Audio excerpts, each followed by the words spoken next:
안녕하세요. 이광재의 끝내주는 경제입니다. 오늘은 슬로뉴스의 이정환 대표와 함께 열겠습니다. 미국의 일본에서는 5천억 불에 대해서 굴욕적인 협상이다. 일본이 뜨겁습니다. 우리도 3,500억 불 과연 어떻게 되는가 뜨거운데요. 또 하나는 일론 머스크와 우리 트럼프 대통령 과연 결별하고 마는 걸까? 이런 뉴스를 집중적으로 알아보도록 하겠습니다. 먼저 김정관 산업부 장관이 미국을 갔다 왔는데 빈손으로 들어왔는데 어떻게 된 건가요? 네, 미국에서 하워드 러트닉 상무부 장관을 만나고 왔는데요. 이 후속 협상을 하는데 실패했습니다. 말씀하신 것처럼 일본처럼 그 5,500억 달러를 문서로 만들어서 합의를 하자라고 했는데 그저께 또 이재명 대통령도 말했죠. 이런 식의 협상은 할 수가 없다. 국익에 도움이 되지 않는 협상은 서명할 수가 없다. 그러니까 일본은 굴욕적인 서명을 했지만 우리는 서명하지 않겠다라는 거고 이재명 대통령이 기자회견에서 그걸 또 밝힌 거는 일부러 아마 노림수였다는 그런 그 해석도 있습니다. 이게 국내에서도 설명을 해야 되기도 하고 투명하게 드러내기도 해야 되고 협상이 잘 안 되고 있다는 걸 공개를 한 다음에 다음 전략을 세우는 것도 하지만 이게 또 미국에 그대로 전달이 되지 않겠어요? 그러면 그렇죠. 이제 네. 한국 정부는 쉽게 협상하지 않을 거다. 이게 일본처럼 끌려가지 않을 거다라는 그 메시지를 한국에서 공식적으로 밝히고 그게 미국으로 흘러들어가도록 하는 전략일 수도 있고요. 네. 김정한 장관이 빈소로 돌아온 것도 계속 질질 끌려다니지 않겠다. 더 이상 이야기할 거 없으면 일단은 미룬다. 그래서 이제 어제 오늘 나온 이야기는 이게 이달 22일에 미국에 또 가시잖아요. 대통령이 가서 이제 유엔 연설하죠. 연설합니다. 네. 그때 한번 만나게 될 거니까 일단 그때까지는 미뤄둘 수도 있고요. 또 10월 말에 또 에이펙 회담이 있죠.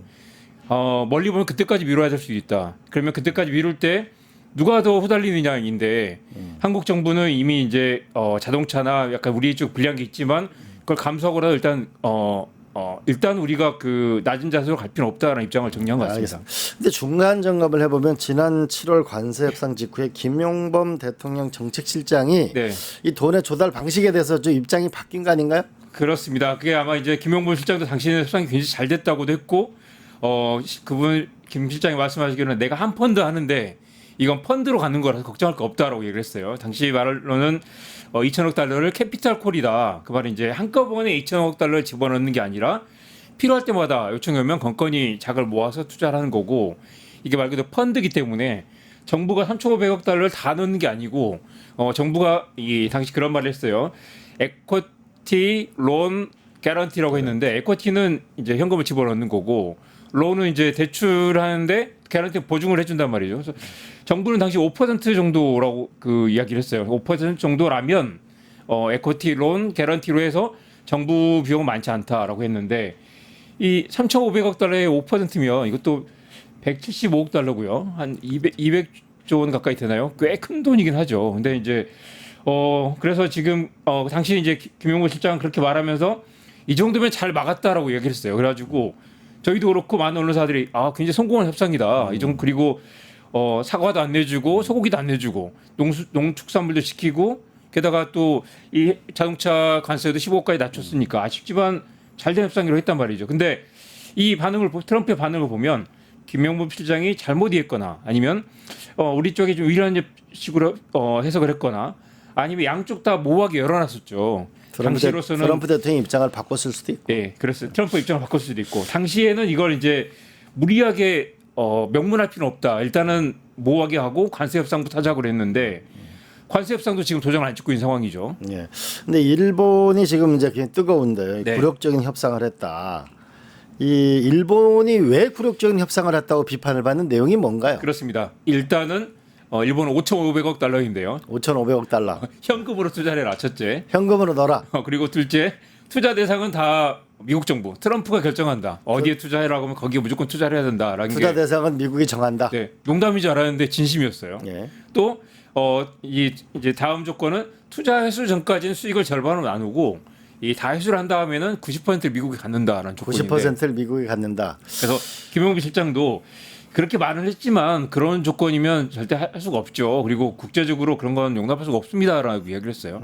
그때만 해도 국민들도 다 알았죠. 그건 서로 이렇게 잘해보자라는 차원에서 이렇게 미국에 큰 투자를 해라라는 건데 현금으로 준다는 게 아니고 한국 기업들이 가는데 정부가 뭐 대출이나 보증을 통해서 지원한다. 우리 미국 시장을 열어보자라는 차원에서 굉장히 잘된 협상이라고 했는데 실제로는 일본은 그 굴욕적인 조건을 다 받아들여서 벌써 사인을 한 겁니다. 그래서 일본은 그렇게 했고 지금 이제 관세가 낮아졌죠. 그래서 한국도 그렇게 할 거냐라고 하면 한국 입장에서는 도저히 할 수가 없고 일본도 그렇죠. 지금 일본 언론이 난리가 났어요. 지금 막 책임을 져야 된다. 그리고 지금 이미 총리가 물러나기로 한 상황이라서 그러니까. 일본 여론이 굉장히 좋지 않습니다.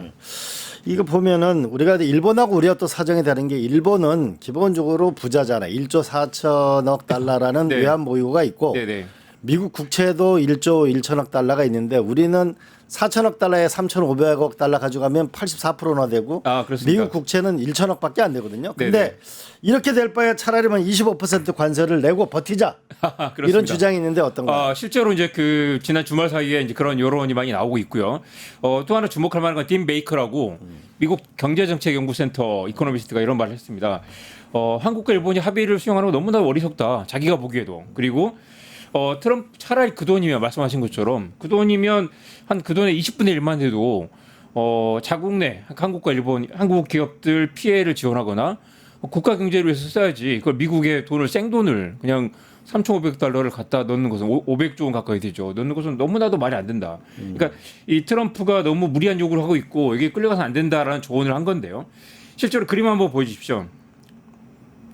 아침에 이걸 방송 준비하면서 그려봤는데요. 지금 이제 지금 FTA 때문에 관세가 0이었잖아요. 그렇죠. 우리가 그 1,320억 달러 맨 왼쪽입니다. 그 정도 수출을 해요. 그런데 만약에 관세를 15% 올리면 1,250억 달러 정도 줄어든다는 거죠. 그리고 만약 25%가 올라가면 1,125까지. 그러니까 이게 줄어봐야 한 200조 원 정도 200억 달러 정도 줄어드는 건데 내야 되는 돈은 3,500달러를 내야 된다는 거죠. 그래서 지금 이제 맨 세 번째고 이걸 두 번째로 낮추는 거고 일단 첫 번째로 갈 수는 없는 거고요. 이렇게 되면 125억 달러를 줄이기 위해서 3,500억 달러를 넣는다. 18억 달러, 18조 원을 줄이려고 500조 원을 넣어야 된다라는 건 말이 안 되잖아요. 네, 그러니까 이게 18 관세 협상을 버티면은 25%를 내면 결국 한 18조 정도 손해를 네네. 보는데 이것 때문에 우리가 500조를 네. 갖다가 하는 건 과하지 않냐. 그것도 현금으로 지금 집어넣으라고 윽박지르고 있는 상황이고 일본도 마찬가지인데 일본은 지금 5,500달러 넣었다가 이게 제대로 안 되면 언제라도 다시 관세를 다시 올릴 거다라는 데까지 지금 서명을 한 거예요. 근데 이제 이런 그럼 한국이 이렇게 버티는 게 가능한가요? 지금으로서는 어떻게 보세요? 제 의견을 말씀드리자면 저는 이걸 일단 받을 수가 없고 트럼프가 만약 이걸 가지고 볼모로 삼아서 관세 25% 계속 가겠다라고 우기면 달리 방법이 없는 상황인 것 같습니다. 버틸 수밖에 없는 거고 자동차와 이제 철강이나 뭐 우리 상호관세가 부담이 되겠지만 일단은 사실 이게 한국만 겪는 상황이 아니고 트럼프가 너무 무리한 요구를 하는데 이거는 사실 진보와 보수도 아니고 사실은 국익이거나 아니면 기본적 상식적인 판단의 문제라고 생각합니다. 너무 말도 안 되는 요구를 하고 있기 때문에 게다가 뒤에 이야기하겠지만 우리가 3,500달러가 이렇게 달러가 있는 것도 아니고 당장 이걸 현금을 만들기도 어려울 뿐더러 국민들 세금을 모아가지고 미국이 준다는 건 일단 말이 안 되죠. 받아들일 수 없는 조건이라고 생각합니다.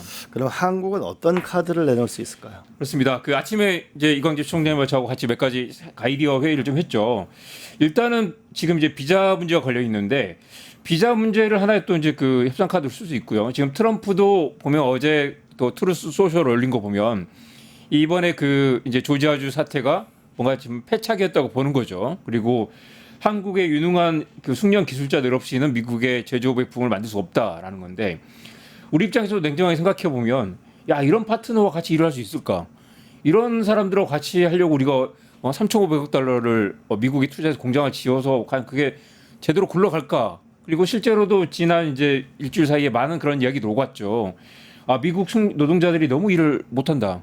그리고 이미 제조업이 망가진 지 오래기 때문에 사람들이 기본적인 근면성이라든가 공장에서 일하다가 다음날 우버기사 한다고 나가버린다는 거 아니에요? 그런 사람들 어떻게 일할 수 있을까? 기본적인 그래서 사실 이 비자 문제를 가지고 미국을 세게 압박해서 서로 이 외교적 협상이라는 건 상대방 약점을 주고 공격하면서 우리 쪽이 유리한 걸 가져내는 거잖아요. 거기 이제 비자 문제 부분은 결국 이제 영주권을 가진 사람도 이번에 포함됐었다는 얘기도 있잖아요. 한 명이 남아서 소송을 건다고 그랬죠. 네, 예. 그래서 차라리 소송을 해서 분명하게 하는 게 낫지 않겠냐 이런 얘기도 있죠. 그렇습니다. 근데 그 비자 문제는 일단 그 투자 협정하고 좀 별개 문제인데다가 또 하나 그 포인트가 있습니다. 하워드 러튼이 이게 상무부 장관이고 마코 루비오가 이제 국무부 장관이잖아요. 두 사람이 이제 한 사람은 통상, 한 사람 안보를 챙기고 있는데, 그러니까 루비오는 이번에 그 조지아주 사태를 주도를 했고, 러트닉은 이제 통상을 주도하는데 두 사람이 서로 지금 트럼프에게 충성 경쟁을 하고 있는 상황이라서 서로 한국에게 그냥 맞습니다. 뭔가 이제 트럼프에게 뭔가 자랑할 거리 만들어주는 상황인데 이 두 개가 서로 이렇게 바트하기는 두 사람이 서로 그 두 사람도 서로 경쟁하는 상대라서 이게 쉽진 않을 것 같다라는 거죠. 저는 이게 결국 한국이 내놓을 카드를 한번 저도 생각을 네. 많이 해봤는데 하나는 우리가 1,500억 달러는 마스가 네. 조선 산업에서 맞습니다. 위닝 프로젝트를 찾았는데 제2, 제3의 마스가를 찾는다면 뭐가 있을까요? 이를테면 이제 뭐 히토류라든가 아침에 말씀하신 그 북극 항로 같은 것도 될 수 있겠죠. 일단 히토류는 이것도 해볼 만한 카드라 생각하는 게요.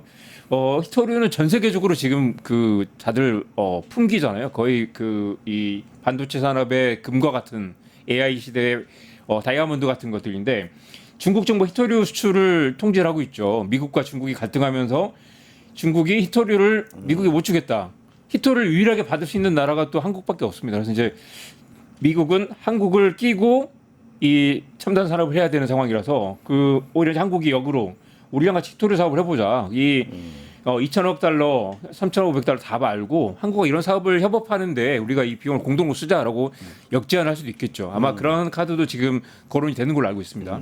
또 하나는 우리가 일본의 전략 중에 제가 탁월하다고 보는 게 신일본 제철이 US 스틸을 인수한 거예요. 네네. 미국의 역사를 산 거죠. 네네. 그런 면에서 보게 되면 요즘에 원전 문제가 이슈가 된 웨스팅하우스 이런 걸 우리가 네. 사는 건 어떻게 생각하세요? 투자처를 우리가 결정하는 거지. 웨스팅하우스. 오히려 그 트럼프도 그 원전에 굉장히 자부심과 열정이 갖고 있고 사실 또 뭐 그게 이 여러 가지 논란은 있지만 원전을 다시 키우려고 하고 있어서 사실 한국이 원전에 진출하는 게 옳으냐 틀리냐 뭐 이제 그런 우려도 있지만 웨스팅하우스를 중요한 카드로 쓸 수 있는 건 맞습니다. 그리고 웨스팅하우스 지금 우리가 뭐 그것도 굴욕적인 협상이라고 했지만 한 수원이 원전을 지을 때마다 1조 원을 지금 웨스팅하우스에 그 저작권료로 줘야 되잖아요. 그러면 이제 우리가 시공 기술이 있기 때문에 너네한테 뭐 이렇게 저작권료를 주더라도 공동으로 사업을 해보자라고 제안할 수도 있고 그걸 포함시켜 가지고 사실은 당장 현금을 주지 않고 여기에 이렇게 포함시켜 가지고 같이 장기적인 뭐 그림을 그려보자라는 식으로 해서 일단 뒤로 미루는 그런 협상을 할 수도 있죠. 저는 참 뼈아프게 생각한 게 노 대통령 말기에 네. 저희가 웨스팅하우스를 사자. 그래가지고 그러네요. 네. 결국은 일본 도시바가 60조 달러를 썼고 한국이 35조 달러를 썼어요. 네.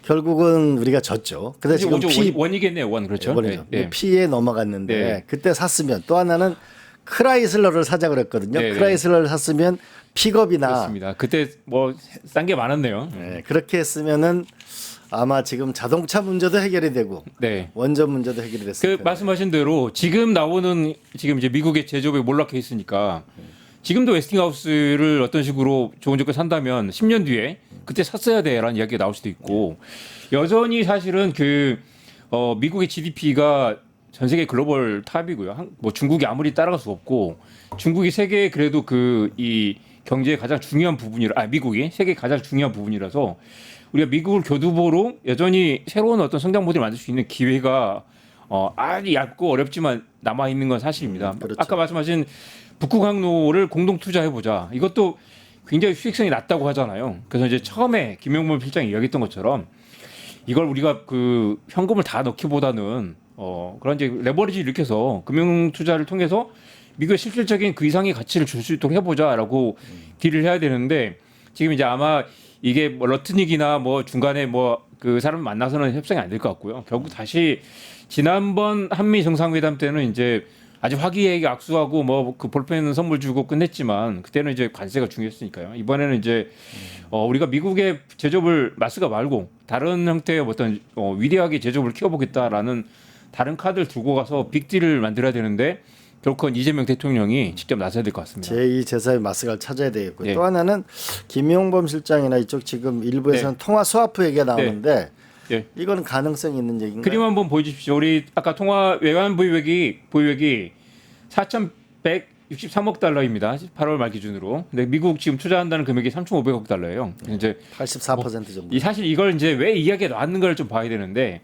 당장 우리가 3,500달러를 외환 보유액을 통째로 미국에 줄 수는 없잖아요. 주면 한국은 뭐 파산이죠. 약간 엄살이지만 이제 외환위기에 직면할 수 있다. 이건 말이 안 된다라는 이제 차원인 거고.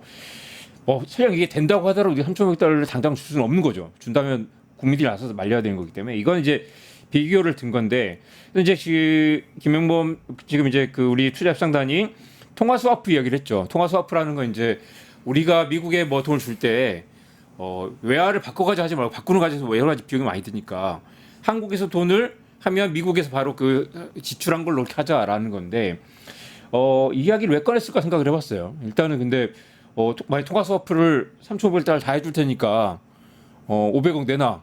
아니 500조 원 내놔 할 수는 하면 당장 내놔야 되는 거잖아요.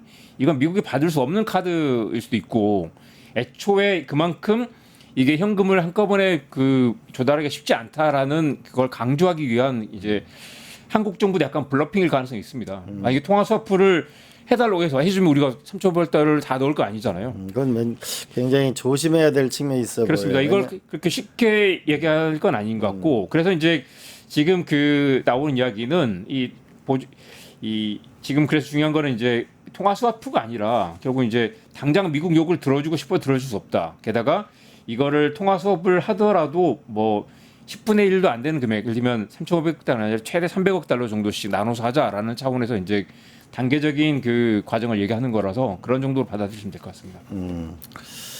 네, 어쨌든 지혜가 필요합니다. 제2, 제3의 마스가를 찾아내야 된다. 이 그림 한번 이게 화면 한번 잡아주실래요? 제가 이제 그 한국 기업들이 미국에 짓고 있는 공장들을 뽑아봤는데요. 좋아요. 네. 자, 쭉 한번 읽어보겠습니다. 조지아주 이번에 문제가 됐던 공장이 5.7조 원입니다. 현대차 배터리 공장이 8조 원, 한국시설 태양광이 3.5조, CJ 푸드빌이 이건 크지 않습니다. 97억 원. 엘라바마에 짓고 있는 현대 일렉트릭 변압기가 1,850억. 그다음에 전기 모터 공장이 8조.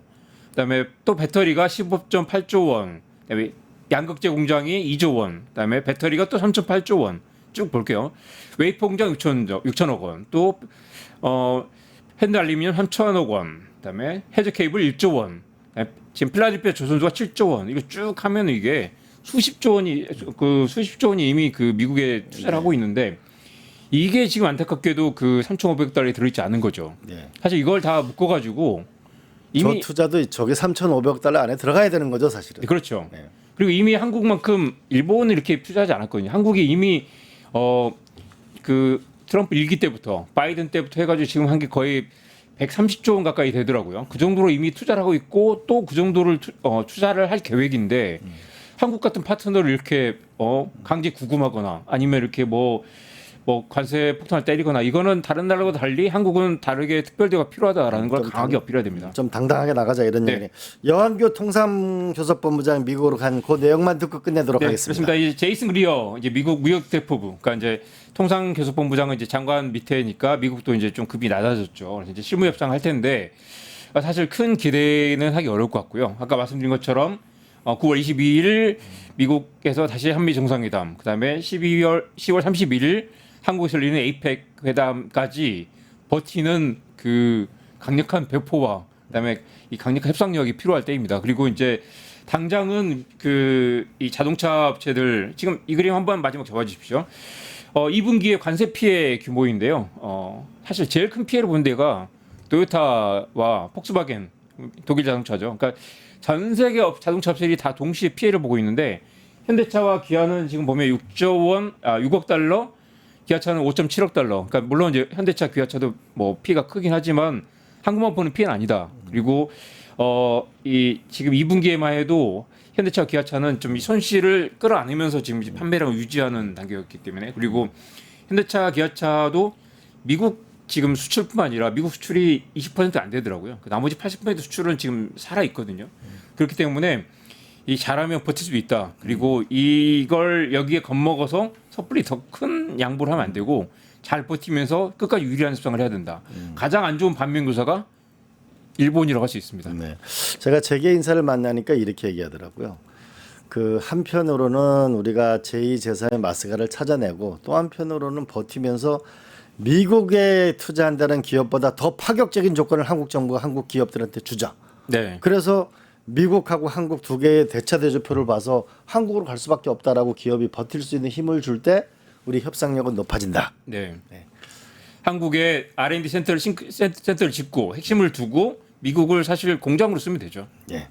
이상 우리 슬로우뉴스의 이정환 대표님 오늘 여기까지 하겠습니다. 네, 네, 고맙습니다. 고맙습니다. 유튜브 구독하고 실시간 채팅과 댓글을 남기시면 매일매일 7천 TTCO를 드립니다. 참여 방법은 통통물 어플을 다운로드하고 회원가입과 로그인을 해주세요. 마이페이지에서 나의 회원 고유 번호를 복사해주세요. 유튜브 구독 후 실시간 채팅이나 댓글창에 고유 번호를 한 번만 입력하면 준비 끝! 지금 유튜브 채팅과 댓글 쓰기 참여하고 실천 TTCO 받아가세요.